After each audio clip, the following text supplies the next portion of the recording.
तो दोस्तों आज हम फिर लेकर आए हैं आपके लिए देश और दुनिया की सभी ताज़ा और बड़ी खबरें। आज की सबसे पहली और बड़ी खबर में आपको बताएंगे, बंगाल में एक और वायरल ऑडियो टेप। टीएमसी बोली, 2 चरण के बाद बीजेपी की हालत ठीक नहीं, इसलिए हो रहा है ये सब। वहीं अगली बड़ी खबर में आपको बताएंगे, भाजपा पर फिर बरसी ममता बोली, बंगाल पर कब्जा करने की कोशिश में गुजराती। वहीं अगली बड़ी खबर में आपको बताएंगे, चढ़ोनी की बीजेपी नेताओं को चेतावनी, कहा किसान आंदोलन चलने तक रद्द करे सारे कार्यक्रम। इसी के साथ अगली बड़ी खबर में आपको बताएंगे, गाजीपुर बॉर्डर पर किसानों ने की पंचायत। नरेश टिकैत बोले, सरकार से बातचीत के लिए तैयार। वहीं अगली बड़ी खबर में आपको बताएंगे, बीजेपी के पक्ष में उतरे मिथुन चक्रवर्ती, तो अब ममता बनर्जी के लिए प्रचार करेंगी जया बच्चन। एक और बड़ी अपडेट, महाराष्ट्र सरकार ने लिया वीकेंड लॉकडाउन का फैसला।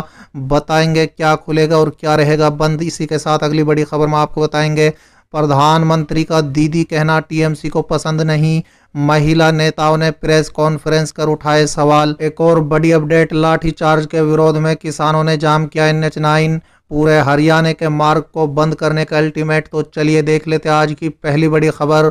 बंगाल में एक और वायरल ऑडियो टेप। टीएमसी बोली, 2 चरण के बाद बीजेपी की हालत ठीक नहीं, इसलिए हो रहा है सब।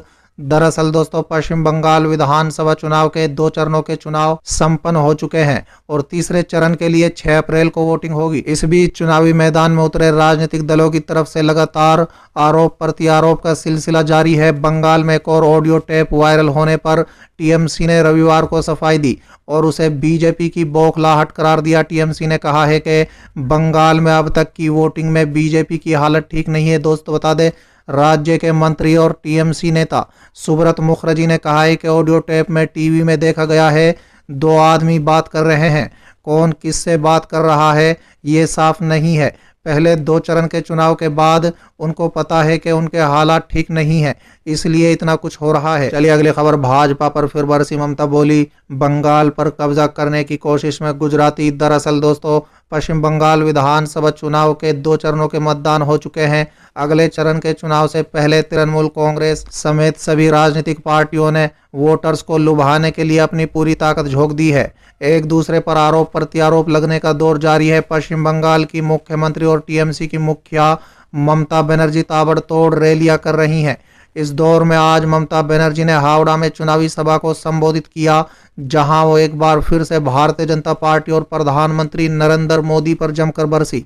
दोस्तों बता दें, चुनावी रैली को संबोधित करते हुए ममता बनर्जी ने प्रधानमंत्री नरेंद्र मोदी पर जमकर हमला बोला।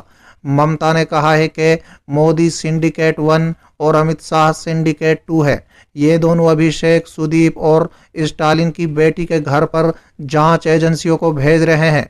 ये लोग लगातार पुलिस अधिकारियों को बदल रहे हैं। ममता इस पर ही नहीं रुकी, उन्होंने एक बार फिर से उत्तर प्रदेश और बिहार के लोगों के लिए विवादित बयान दिया।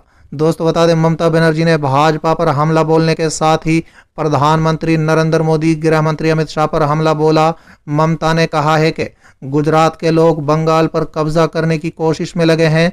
उन्होंने कहा है कि ये लोग यूपी बिहार से गुंडे भेज रहे हैं। उन्होंने कहा है कि हम बंगाल को गुजरात बनने नहीं देंगे। उन्होंने कहा है कि भाजपा के लोग बंगाल में सांप्रदायिक अशांति फैलाने में जुटे हैं। साथ ही उन्होंने कहा है कि भाजपा किसानों को पैसा देने की बात करती है।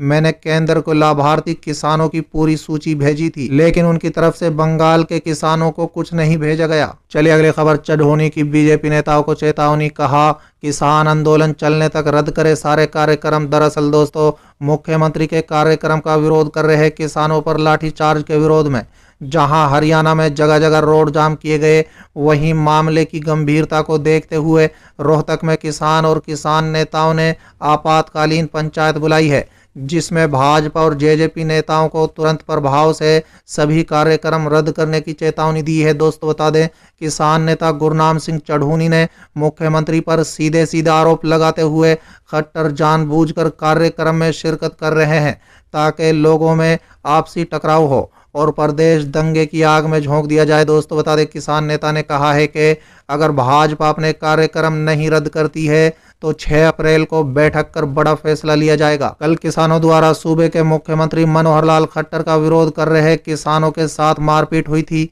जिसके बाद किसानों में गुस्सा है और किसानों ने विरोध स्वरूप 3 बजे तक रोड जाम की चेतावनी दी है। चलिए अगली खबर, गाजीपुर बॉर्डर पर किसानों ने की पंचायत। नरेश टिकैत बोले सरकार से बातचीत के लिए तैयार। दरअसल दोस्तों, राजस्थान के अलवर में किसान सभा के बाद किसान नेता राकेश टिकैत पर हुए कथित हमले को लेकर किसानों ने रविवार को गाजीपुर बॉर्डर पर किसान पंचायत की। हालांकि इस किसान पंचायत में राकेश टिकैत शामिल नहीं हुए, वो भी गुजरात में है। दोस्तों बता दें, वही किसान पंचायत की अध्यक्षता करने पहुंचे भारतीय किसान यूनियन के राष्ट्रीय अध्यक्ष नरेश टिकैत से TV9 भारतवर्ष ने खास बातचीत की। बातचीत में नरेश टिकैत ने कहा है कि पंचायत हमारी होती रही है, ये हमारा किसान परिवार है और यहाँ हम उनकी हौसला अफजाई करने आए हैं। साथ ही कहा है कि अलवर की घटना की हम निंदा करते हैं, ये गलत है, हम किसान हैं, पंचायत करने जा रहे थे, ऐसा नहीं होने चाहिए था। साथ ही कहा है कि ग्राम पंचायत के चुनाव पर इसका असर तो पड़ेगा।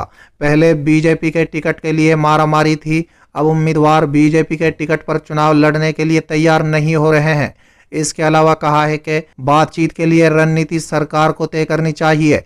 किसान तो बातचीत के लिए तैयार हैं, चाहे कल बातचीत शुरू करवा दो। चलिए अगली खबर, बीजेपी के पक्ष में उतरे मिथुन चक्रवर्ती तो ममता बनर्जी के लिए प्रचार करेंगी जया बच्चन। दरअसल दोस्तों, पश्चिम बंगाल विधानसभा चुनाव के दौरान अब TMC सुप्रीमो ममता बनर्जी के समर्थन में बीजेपी विरोधी पार्टियां एकजुट होने लगी हैं। दोस्तों बता दें, झारखंड के CM और झारखंड मुक्ति मोर्चा के अध्यक्ष हेमंत सोरेन ने पहले ही ममता बनर्जी के लिए TMC उम्मीदवारों के समर्थन में सभा की थी। अब समाजवादी पार्टी के राज्यसभा की MP जया बच्चन TMC उम्मीदवारों के समर्थन में सभा करेंगी। बता दें कि बीजेपी ने अभिनेता मिथुन चक्रवर्ती को चुनाव प्रचार के लिए उतारा है। ममता के लिए चुनाव प्रचार करने वालों की लिस्ट में नेशनलिस्ट कांग्रेस पार्टी यानी NCP अध्यक्ष शरद पवार, समाजवादी पार्टी के अध्यक्ष अखिलेश यादव और राष्ट्रीय जनता दल नेता तेजस्वी यादव शामिल हैं।